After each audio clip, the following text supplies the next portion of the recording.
let's come back to the social media problem, the greater problem of screens, because you brilliantly laid out how many ways in which this is ruining our kids at home, as well as their brains are being ruined at school, it seems. It's hard to understand exactly what the right solutions are. You already suggested that when it comes to the childcare problem, you yourself don't know what the solution is, and you've kind of gone along with the same issue. You've given your kids screens when... I actually didn't. The school did. The school did? The primary school gave them iPads without telling any of the parents. That was nice. And most people were very happy apart from me. And I said, what? And because both of them knew how against screens that I was, they immediately loved them and they were their best friends. And no, the school gave them iPads and set all their homework on it. I didn't give them iPads. Wow. The school did. So even those of us who actually care about it are screwed. Are screwed.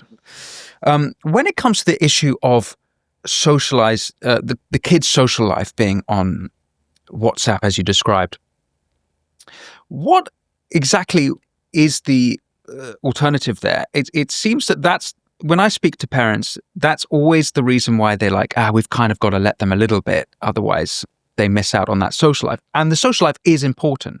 So they need a social life to some extent. It's a collective action problem, isn't it? It is. It's that unless everyone says enough of this, we can't actually get off of it. Socializing is important, but it can happen on a one-to-one level. It doesn't need to be in a big group where all the problems start. If there's a huge WhatsApp group of 30 kids, that's never going to stay healthy for more than 3 or 4 days. Something horrible will happen to one of them. Humiliation or, some kind of drama. If we go back to devices which just call one of your friends or text one of your friends, that's a healthy way to socialise. You don't need to be in 24/7 contact with your entire year. That's a fallacy. They're constantly needing to be connected. Why? Why can't we just see our friends in school? If we desperately want to call one of them, we can. Kids can't even call anymore. They find it too scary. I mean, companies are having to teach these 21-year-olds how to answer the phone because they sort of jump a mile in the air when a phone rings. Yes. So, I think children under 16 don't need machines which connect them to the entire world all the time. They can have a phone which calls someone or texts someone, has some maps on it, has some music on it, and has a bank card on it. I don't see why they need more. Okay, so this is the Jonathan Haidt solution, I think, is that a special type of smartphone designed and even having some sort of indication on its cover that and not only on the hardware aspect of it, but within the software of it, that this is a minor's phone. Yeah. And so there are limitations within it. And so like there'll be various platforms it wouldn't be able to have access to, but you'd allow it to use some. Is this the solution to the problem? Is this the best way forward? I think it's a good solution. It just has to be made law, because while some children have very cool Apple smartphones, there's no way 13-year-olds are going to say, okay, I'll have this child-safe phone. Yeah, I tried it with my own. She laughed for about 3 days. I mean, I bought the damn thing. And she so they exist? Oh, yeah. They're all these companies are trying their best, but until it's made, ubiquitous and you cannot give an under 16-year-old a smartphone, it won't work. Well, okay. What about the online safety bill then? So this bill, as well as introducing a disinformation unit, or reintroducing, we already had one, but they've got a new one, and as well as outlawing lying as one aspect of it, and all this harmful, hateful content comes about.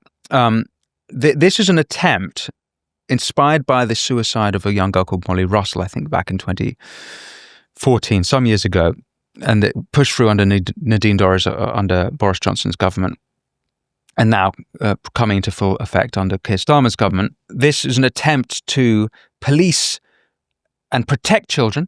Even at a recent press conference with Donald Trump, Keir Starmer said, it's something about protect children from paedophilia, or that's kind of the angle on it. But classic, it's kind of got overreach. What's your take on the Online Safety Act? Do you think it's pointless, given, as we've mentioned, that VPNs were immediately sold? Is there a version of government legislation that is worth attempting? Look, I think it started out as a laudable project. I did. But then I think it became clear that it's impossible to regulate the internet. It's like sort of getting a sort of buffalo to make a daisy chain. It's completely impossible to sort of, it will be out of date every single day. Mm-hmm. It's too huge a task. It's far too expensive and time consuming. And I think it did start out with very noble aims, and a lot of people have done very, very good work. And apparently, it's much harder for minors to access porn. I've heard that's been really successful. So good on them. Oh, really? Yeah. I just think it takes away all this work and time if kids don't have access to smartphones or any social media. It seems reasonable to me to say that children shouldn't have smartphones, that it should go back to flip phones and brick phones like I had when I was a boy. And you have it so that when you're out or you're in trouble, you've got a phone, it's basically an emergency use. But we've already outlined all the problems, so it just seems like it's a collective action issue, and that until there's some sort of mass movement against it, it's never going to change. And I'm not really entirely sure how that I agree, happens. but I don't think we can rely on certain groups of parents to do it, because I think it has to reach children whose parents don't have the time to be active and don't have the time to start WhatsApp groups, and plenty of children are getting destroyed by this stuff whose parents are working 3 jobs, and they're the ones who are most at risk. Not always, because there are loads of middle class kids who are getting utterly destroyed by social media. But the children who are falling asleep in school and not learning anything are the ones who are up all night watching nonsense, either dangerous stuff or totally futile stuff. It's just lovely junk food that the brain can't get enough of.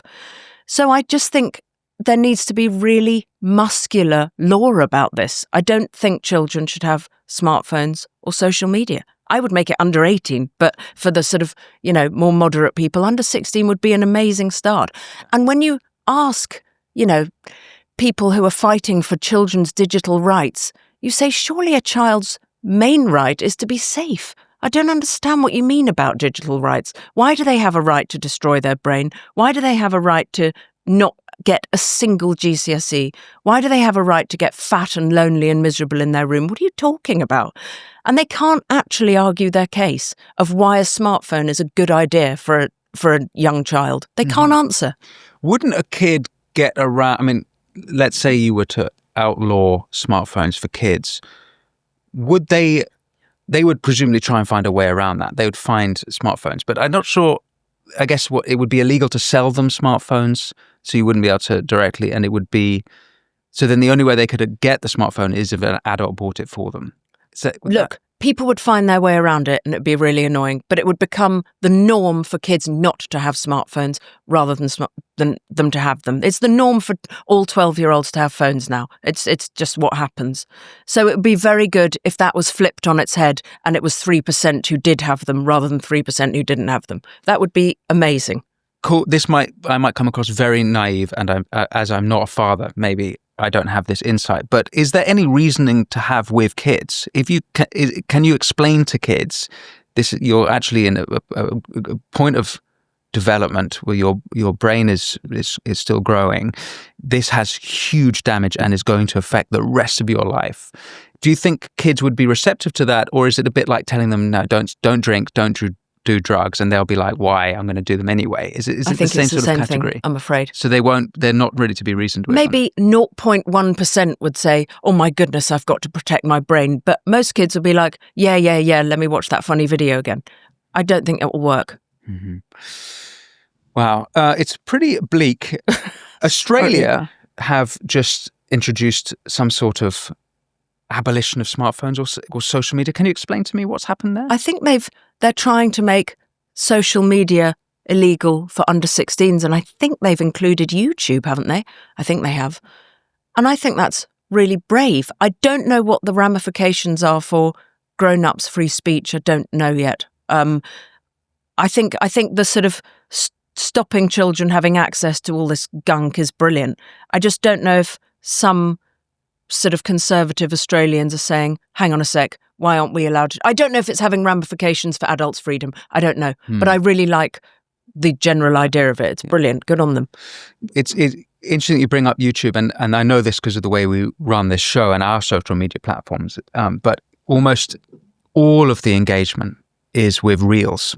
And so YouTube, TikTok, Instagram, I think Facebook as well now, and Twitter have this Reels function. So it's basically vertical videos, and it's the TikTok model of things. And everyone just puts their efforts into there because that's where the maximum dopamine is, the maximum engagement is. And you, even if you look, there's someone like Mr. Beast, who's a famous YouTuber, and you can see some of the studies on how he builds his videos. But at any time, there's something like 10 to 15 different bits of stimulus in each video. It's all designed for maximum engagement and excitement and focus. And so it makes sense to me why you might not think so with YouTube, given that it's videos like this, it's long form videos, but actually the Reels aspect is what's really contagious and affecting. And if you talk to teenagers who've had TikTok since they were 11, they all wish they hadn't been given it. You know, all my friends' children, and I'm such a boring weirdo. I go up to all of them when we're sort of, you know, having sort of, I don't know, weekends with friends, and I say, how would you feel if none of your friends had been given smartphones and none of you had social media? I have never met one who said I'd miss it and I'd be sad. They'd be like, yeah, that would be brilliant. I'd be able to think. Yeah. All of them are very funny about it and very clever about it. Yeah. And think that grown-ups should do their job and be grown-ups. There was a really good Times interview about it 18 months ago where they interviewed about 20 teenagers from all different parts of Britain. And they said the same thing. If you could have grown up without this stuff, would you have chosen to? And all of them said yes. There wasn't a single, flag waver for social media, not one. Yeah. And Freya India's a wonderful voice on this, saying, I'm nostalgic for something I never had. I'm nostalgic for being at a concert and actually looking at the people rather than filming them. I'm nostalgic for being in a sort of smoky room with my friends and someone's telling a really funny story. I'm nostalgic for stuff that you guys had. And I'll never, ever have it. I'll never have that kind of connection. Yes. But they're addicts because they could actually, these kids might say this now, even they might recognize it now, but they're not getting off their phones. I'm a little bit guilty of it myself. So am I. We haven't talked about how this has affected adults, but I'm sure it's massively affecting adults in the same way. And when we can see it in political polarization, how it's affecting adults. You can see it in all kinds of human behaviour. I don't think people can wait for anything anymore because they're so used to getting things immediately on their phone. I was in snappy snaps the other day getting some boring passport photo, and the amount of abuse the staff got because people could not wait for their photos to be developed. And I asked an older guy who'd obviously been there about 30 years, and I said, is this a new thing? And he said it's about the last 10 years, just no one can wait for anything. It's a sort of anthropological thing we're going through. We can't wait. We don't notice what's going on in true life. There was a woman sobbing outside the tube station the other day in London, just on her knees. And I said, what's happened? And her husband had had a stroke and she didn't know how to get to the hospital. She was from somewhere else, didn't speak very good English. I said, how long have you been here? She'd been there for about 2.5 hours and no one had thought to look at her, or adults are scared of real life interaction. They don't know how to do it. They're in their little phone bubble. They're not noticing what's going on. There are loads more accidents because people just walking into the street on their phones. If you get into a cab, people say you're the first person that's talked to me in 3 weeks. I mean, something weird's going on. We're malfunctioning. And I think at the base of it, it's because the weird little spotty computer nerd in the classroom who we all thought was grim is now determining how normal people behave. Yeah. And he's going, ha, you idiots who you liked going out and being with each other and having fun and talking to each other. You're not doing that anymore because I'm working out how we all interact with our big glasses in our rooms by ourselves. That's what I always wanted when I was 13 and none of you were talking to me. And so all of us who are normal are completely going mad. It's not making people happy. Presumably you're implying that that's the tech bro who's, even in the best case scenario, that they're not actually maliciously conniving as to some great plan. These tech bros are essentially like autistic dorks. and they haven't thought about so many of these issues. And you can see it in like Mark Zuckerberg's evolution. Now he's I think he's hired someone to Trendy make him look up. cool, and he wears like a black t-shirt and a necklace or something like that. But you can see that he was kind of devoid of any sort of soul before that. You've seen his early videos. It might sound harsh, but it's not surprise to me that the tech coming out of Silicon Valley and this world is all of these bizarre ideas like effective altruism and the kind of wanting to live forever. They've kind of created all these other weird side religions, kind of pseudo religions, to fill the void of because Also, they're geniuses, and they've created products which are completely unputdownable. And that's why we have a duty to children to protect them from them, because when your brain's going mad and it's very, very loose and addictive, at that biological age, you're going to cling onto it like an octopus clings onto a rock.